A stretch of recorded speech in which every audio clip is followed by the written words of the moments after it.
तुम्ही बहुतेक घरात पाहिलं असेल, ज्या घरात आजी आजोबा असतात त्यांची नातवंड त्यांच्या सोबत झोपतात।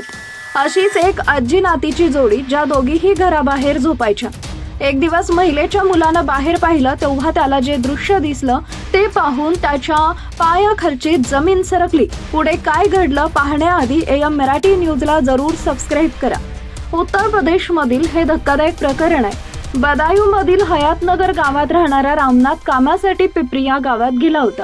त्याची 45 वर्षाची पत्नी मीना देवी 3 वर्षाच्या नातीसोबत घराबाहेर पत्र्याच्या शेडमध्ये झोपली होती। दोघी नेहमी तिथंच झोपायच्या। मीना देवीचा मुलगा अजय कुमारला हे संशयास्पद वाटत होतं। एके रात्री तो घरातून बाहेर आला आणि टॉर्च पेटवून पाहिलं। जे दृश्य दिसलं ते पाहून त्याच्या पायाखालची जमीन सरकली आणि तो पुन्हा घरात जाऊन झोपला। सकाळ झाली, सगळे उठले, घराबाहेर आले तर सगळ्यांना धक्का बसला, कारण आजी आणि नात मृतावस्थेत होते। दोघांचाही मृत्यू झाला होता। मृताच्या नातेवाईकांनी गावातील लोकांवर संशय व्यक्त करत FIR दाखल केला। पोलिसांनी मृतदेहाचं शवविच्छेदन करून सखोल तपास सुरू केला होता। पोलीस तपासात धक्कादायक माहिती समोर।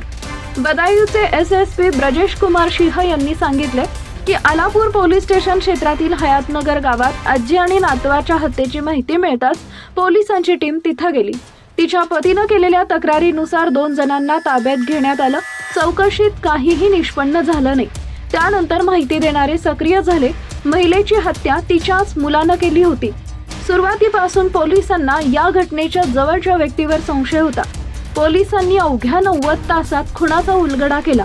खबराच्या माहितीवरून पोलिसांनी अजय कुमारला ताब्यात घेऊन चौकशी केली। त्यानंतर त्यानं जे सांगितलं ते धक्कादायक होतं। मुलानं हत्या का केली? आरोपीनं सांगितलं, माझी आई मीना आमच्या कुटुंबासोबत घरात झोपण्याऐवजी नातीसोबत झोपायची।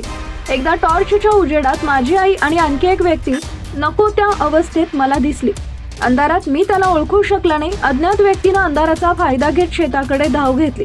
जेव्हा मी माझ्या आईला त्या व्यक्तीबद्दल विचारलं तेव्हा ती माझ्याशी भांडू लागली। मला त्याचं नाव आणि पत्ता सांगायला तयार नाही। रागाच्या भरात मी माझ्या आईच्या डोक्यावर लाकडाचा वार केला। मुलगी आईजवळ झोपली होती। एक फटका तिच्या डोक्याला लागला, त्यामुळे तिचा मृत्यू झाला। मग घाबरून मी घरात जाऊन झोपलो। 11 जानेवारीला झालेल्या दुहेरी हत्याकांडाचा खळबळजनक खुलासा पोलिसांनी केलाय। अनैतिक संबंधातून मुलानंच आईची हत्या केली। पोलिसांनी आरोपी मुलगा अजयला अटक करून तुरुंगात त्याची रवानगी केली।